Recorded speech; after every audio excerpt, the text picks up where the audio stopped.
From when America's armed forces entered World War I in 1917 until today, the United States military has repeatedly made the difference between civilization and barbarism. It's no exaggeration to say that a militarily strong America is the one indispensable prerequisite for a peaceful and prosperous world.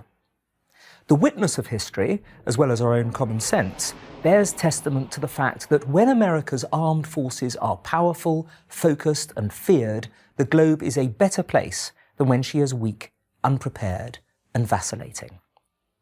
In the past century alone, there have been 4 great threats made to peace, democracy and freedom. Each of them have come from enemies that hate and fear what the United States stands for, as laid down in her Declaration of Independence, Constitution and Bill of Rights.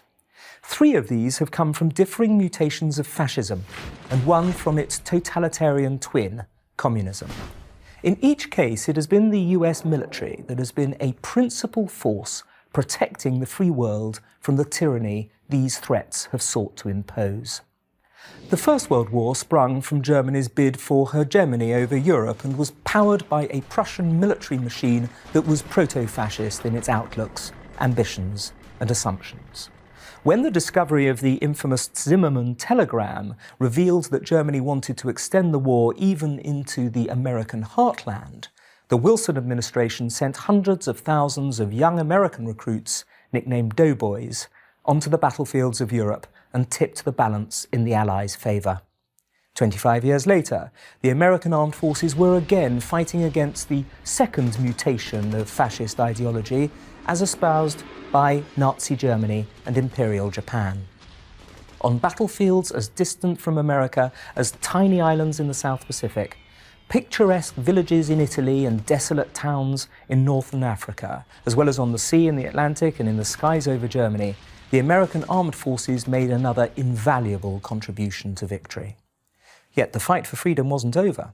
Almost as soon as World War II ended, a new threat arose, the red fascist version of totalitarianism, Soviet communism. It soon cast its shadow over Eastern Europe as well as parts of Africa, Asia and Latin America.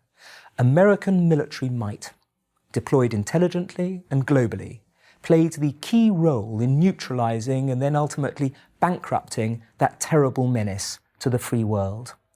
When victory in the Cold War in the late 1980s and early 1990s finally came under the presidencies of Ronald Reagan and George H.W. Bush, it was because the US armed forces were kept strong enough to deal with the ceaseless probing and provocations of the Soviet Union over nearly half a century.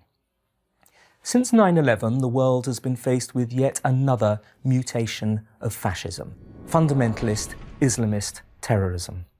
Taking on many of the features of earlier fascist movements, hatred of democracy and Christianity, a fanatical anti-Americanism and anti-Semitism, and a desire for utter uniformity, the Islamist terror movement has caused death and destruction wherever it has appeared. The fascist bacillus has mutated yet again, but it is alive and well. And yet again, the traditional antidote to the American military has taken up the task. By taking on the forces of terror in full-scale wars in Afghanistan and Iraq, the US made it clear that it would not permit fascism to triumph in our time, any more than earlier generations of Americans permitted it to in theirs. All this has come at great cost in lives and money. The cost of these precious lives, men and women fighting for others' freedom far from their own homes, can never be repaid. But the money, a defence budget that is by far the largest in the world, has been well spent. It has protected the honour, power and prestige of the USA, upon which the cause of freedom ultimately relies. When the United States armed forces are weak as they were before the Second World War, when America had only the 14th largest army in the world, the likes of Adolf Hitler are encouraged to make larger and larger demands.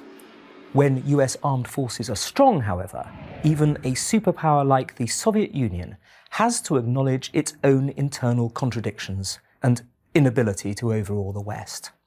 With China rearming massively and posing a growing threat to Western interests and values around the world, and the threat of Islamist fascism still upon us, it is well to learn the central lesson of the past half-century of human experience, which is that for her own sake, and that of those who love freedom everywhere, the United States must be militarily preeminent.